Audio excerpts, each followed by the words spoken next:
సచిదానంద సమర్థ సద్గురు సాయి మహారాజ్కి జై. సాయి బిడ్డలందరికీ కూడా సాయినాథుని ఆశీర్వాదాలతో జై గురుదత్త, శ్రీ గురుదత్త. మనము గురు చరిత్ర పారాయణంలో 1వ అధ్యాయంలోని నిన్న గంగాధర సరస్వతి గారు వ్రాసిన 1వ అధ్యాయంలోనే ఉపోద్ఘాతాన్ని చెప్పుకున్నామండి. మరి ఈవేళ అందులోనే ప్రస్తావన దాని గురించి కూడా మనం చెప్పుకుందాం. ముముక్షువులు పూర్ణసిద్ధుడు అయిన గురువును ఆశ్రయించి తీరాలన్నీ ప్రపంచములోని సర్వమత గ్రంథాలు అంటే తీరాలన్నీ ప్రపంచంలోని సర్వమత గ్రంథాలు మహనీయులు చెబుతున్నారు.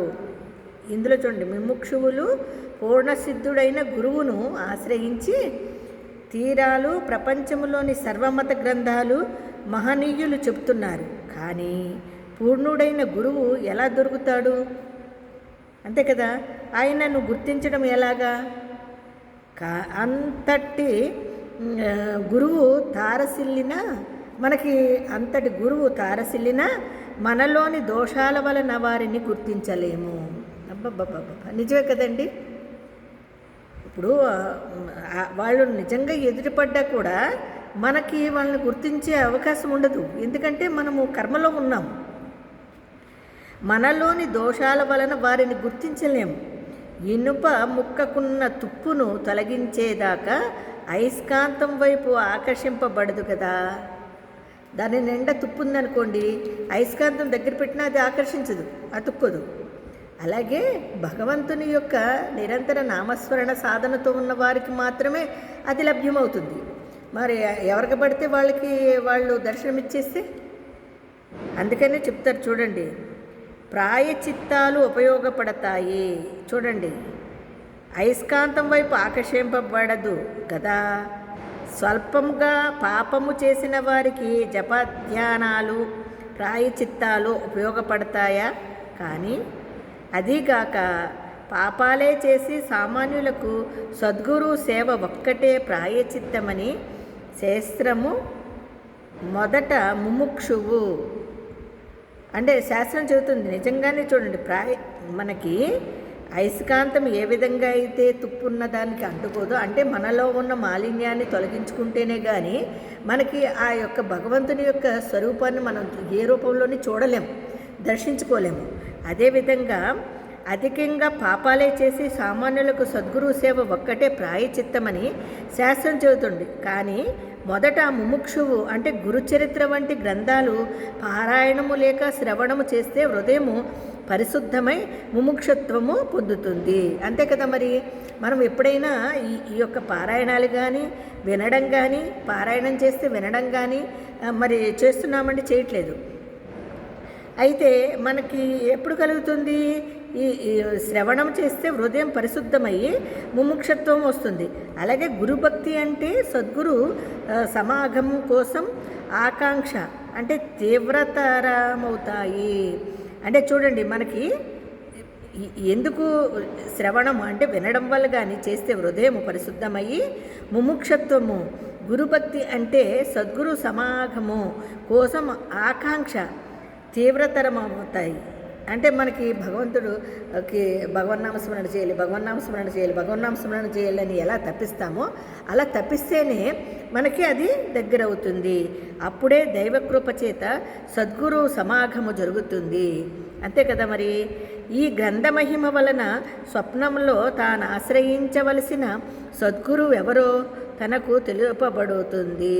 అదండి, మనము ఇవన్నీ శుద్ధం చేసుకుంటే, మనసుని సంపూర్ణంగా పరిశుద్ధంగా పెట్టుకుంటే, ఎటువంటి కల్మషము లేకుండా, మనలోని ఎటువంటి తుప్పు లేకుండా పెట్టుకుంటే మనకేమవుతుంది? సద్గురువు ఎవరో అంటే తాను ఆశ్రయించవలసిన సద్గురువు ఎవరో తనకు తెలియస్తుంది. అంతవరకు శ్రీ గురుచరిత్ర పారాయణ ఈ అధ్యాయంలోని నామధారకుడు చేసినట్లు నిరంతర ప్రార్థనలు చేస్తూ ముముక్షువు వేచి ఉండాలి. అప్పుడు మాత్రమే ఎట్టి సంశయానికి తావు లేకుండా పరిపూర్ణుడైన సద్గురువుతో సమాగము ప్రాప్తిస్తుంది, ప్రథమ కర్తవ్యము బోధిస్తుంది. అదండి ఈ అధ్యాయంలో. అయితే కథారంభానికి పోతే గంధర్వ నగరములోని శ్రీ నృసింహ సరస్వతి స్వామి మహిమ లోక ప్రసిద్ధ. దూర దూర ప్రాంతాల నుండి కూడా ఎందరెందరో వచ్చి వారిని సేవించి పెళ్లి కాని వారు పెళ్ళి, సంతానము లేని వారు సంతానము, పేదవారు ధనము, ఇలా ఎవరికి అవసరమైనవి వారు పొందుతున్నారు. వారిని దర్శించాలని కొన్నప్పటికీ కోరికలవన్నీ నెరవేరుతున్న వారున్నారు. చూడండి, వారిని దర్శించాలని కొన్నప్పటికీ కోరినవి నెరవేరుతున్నాయి. కాబట్టి నామధారకుడనే బ్రాహ్మణుడు ఎన్నో కష్టాలకు గురయ్యి ఎన్ని చేసినా ఒక్కటి తీరక ఎంతో వ్యాకుల పడ్డాడట. చూడండి, ఆయన ఎన్ని చేశాడు, ఎన్ని ప్రయత్నాలు చేసినా అందరూ పొందుతున్నారు. ఎప్పుడు పొందుతారు ఆయనకు అదే తెలియలే. కానీ ఈయన ఇంకా వెతకడంలోనే ఉన్నాడు. నామధారకుడనే బ్రాహ్మణుడు ఎన్నో కష్టాలు గురయ్యాడు. ఎన్ని చేసినా ఒక్కటి ఆయనకి తీరలేదు. వ్యాకుల పడ్డాడు. అయ్యో, చిరాకు పడుతున్నాడు. మనసు చెలిస్తుంది. ఆ పరిస్థితులలో అతడు శ్రీగురుని మహత్యము గురించి విన్నాడంటండి. విని వారి దర్శనంతో కానీ అవి తీరవని నిశ్చయించుకున్నాడంట. అది లభించకుంటే తన జీవితమే వ్యర్థమని తలచి నిరంతరము వారి పాదాలను స్మరిస్తూ ఆకలి దప్పులు కూడా మరచి కాలినడకన ఆ గ్రామాన్ని సమీపించాడంటండి. ఆయన దర్శనము కుంటే ప్రయోపవేశం చేసుకోదలిచి అతడు శ్రీగురుని స్మరించి ఇలా మొరపెట్టుకున్నాడంట. చూడండి, ఇంకా శ్రీగురుని కోసం వెతకడం మొదలుపెట్టాడు. ఆకలి తప్పికలను కూడా లెక్క చేయలేదు ఆయన పాదాలను స్మరిస్తూ ఆకలి దప్పులు కూడా మరచి కాలినడకన ఆ గ్రామాన్ని సమీపించాడు. ఆయన దర్శనము కుంటే ప్రయోపేసము చేసుకోదలిచి అతడు శ్రీగురుని స్మరించి ఇలా మొరపెట్టుకున్నాడంటండి. అందరి కష్టాలు తొలగించే మీ నామస్మరణతో నా కష్టాలు ఎందుకు తొలగడం లేదు? అందుకు నా పాపాలే కారణమైతే సర్వపాపహరమైన మీ నామం వాటినెందుకు నశింపచేయట్లేదు? చూడండి, ఆయన అందరికీ అన్నీ తీరుస్తున్నావు, నాకు మాత్రమే అంటే నామధారకుడు ఈ విధంగా మొరపెట్టుకుంటున్నాడండి శ్రీగురుని దగ్గర. ఆయన పాదాలని ఆశ్రయిస్తూ ఆయన నమస్మరణే చేస్తూ అదే చింతిస్తూ ఆయన బయలుదేరాడు. ఇంకా ఈ విధంగా సర్వపాపహరమైన మీ నామం వాటిని ఎందుకు దూరం చేయట్లేదు? నేను మీ నామస్మరణ చేస్తున్నాను కదా, అయినా సరే అవి ఎందుకు దూరం అవ్వట్లేదు? అన్ని జీవులను కరుణించే మీరు నన్ను మాత్రం ఎందుకు కరుణించట్లేదు? చూడండి, గురువే త్రిమూర్తి స్వరూపమని తలచిన వెంటనే ఫలితమిస్తావని వేదాలు స్మృతులు చెబుతున్నాయి కదా. చూడండి, ఆయన గురువే త్రిమూర్తి స్వరూపమని తలచిన వెంటనే ఫలితమిస్తాడని వేదాలు స్మృతులు చెబుతున్నాయి. ఈ కలియుగంలో శ్రీ నృసింహ సరస్వతి స్వామియే అంతటి గురువని కీర్తి వచ్చింది కదా. మరి నా పట్ల ఎందుకు నిరూపణ కావడం లేదు? మీరు సాటిలేని పెన్నిది అన్నది నిస్సంశయమంగా అందరి అనుభవమును.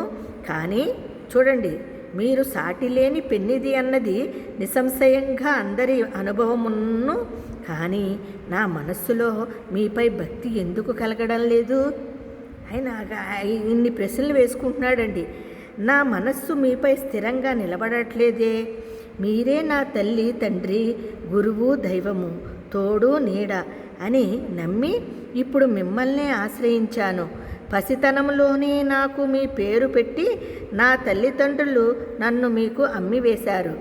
పరమాత్మ, మీరు దీనుల పాలిటి కల్పవృక్షము, దయాళువు, మహాదాత, దేవతలకే శక్తిని అనుగ్రహించి విశ్వమంతటిని పోషిస్తున్న మీరు నన్ను ఉపేక్షిస్తున్నారెందుకు? మీరు సర్వసాక్షి అని వేదాలు చెబుతున్నాయి కదా. మరి నా దుస్థితి మీకు తెలియడం లేదా? ఎవరిని ఉపేక్షించని మీరు నన్నెందుకు ఉపేక్షిస్తున్నారు? నేను మీకేమి సమర్పించలేదనా? సాక్షాత్తు లక్ష్మీదేవియే సేవకురాలైన మీకు దరిద్రుడనైనా నేనేమి ఇవ్వగలనండి? బిడ్డ నుండి ఏమీ తీసుకుని తల్లి సంయమిస్తున్నది. చూడండి, ఆయన ఒక బిడ్డకి తల్లి పాలిస్తుంది కదా, దేన్ని ఆశించకుండానే ఇస్తుంది కదా బిడ్డని ప్రేమగా. అలాగా మిమ్మల్ని తల్లి తండ్రి అని నమ్మినందుకు నాకు మరి ఆ మహాతల్లి మీ దగ్గరే ఉంటుంది కదా మా లక్ష్మీదేవి. మరి ఆ తల్లికి తల్లి తండ్రి మీరే అయినప్పుడు ఆ తల్లి కూడా చూడండి మీకు నేను మీకేమీ సమర్పించట్లేదనా? సాక్షాత్తు లక్ష్మీదేవియే సేవకురాలైన మీకు దరిద్రుడనైన నేనేమివ్వగలను? బిడ్డ నుండి ఏమీ తీసుకొని తల్లి స్తన్యమిస్తున్నది. నన్ను అనుగ్రహించే సమయము ఇంకా రాలేదనడం సర్వ సమర్థులైన మీకు తగదు. చూడండి, నన్ను ఇంకా మీరు అనుగ్రహించట్లేదు, ఇంకా అనుగ్రహించడానికి ఇంకా మీరు నాకు దగ్గర అవ్వలేదు. దీనికి కారణం ఏంటి? సర్వసమర్థులైన మీకు తగదు అంటే ఇంతకు ముందు మీరే దిక్కని తలచి నేను మిమ్మల్ని సేవించని మాట నిజమే. చూడండి, ఇంతకు ముందు మీరే దిక్కని తలచి నేను మిమ్మల్ని సేవించని మాట నిజమే, కానీ సేవిస్తేనే ప్రసాదించేది దానమెలా అవుతుంది? చూడండి, భగవంతుడిని ఆయన ప్రశ్నిస్తున్నాడు. స్వామి, లౌకికుడనైన రాజు కూడా తన సేవకుల వంశములో పుట్టిన వారిని రక్షిస్తున్నాడు. మా పూర్వీకులందరూ మిమ్మల్ని నిష్కామంగా సేవించినందుకైనా మీరు నన్ను రక్షించాలి. లేకుంటే సత్పురుషులకు ఫిర్యాదు చేసుకోనైనా నా రుణం రాబట్టుకుంటాను. మీరు నాపై కాఠిన్యము వహించినట్లు తోస్తున్నది. అది మీ సాటివారి పట్ల తగునేమో, కానీ అల్పుడనైన నా యందు తగదు కదా.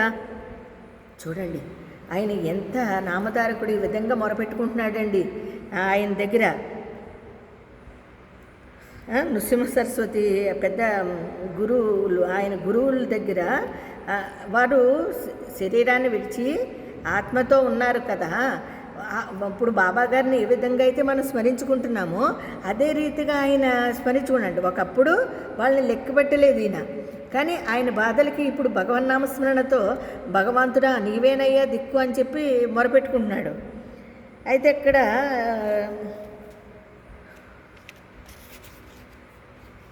సాయిరామ్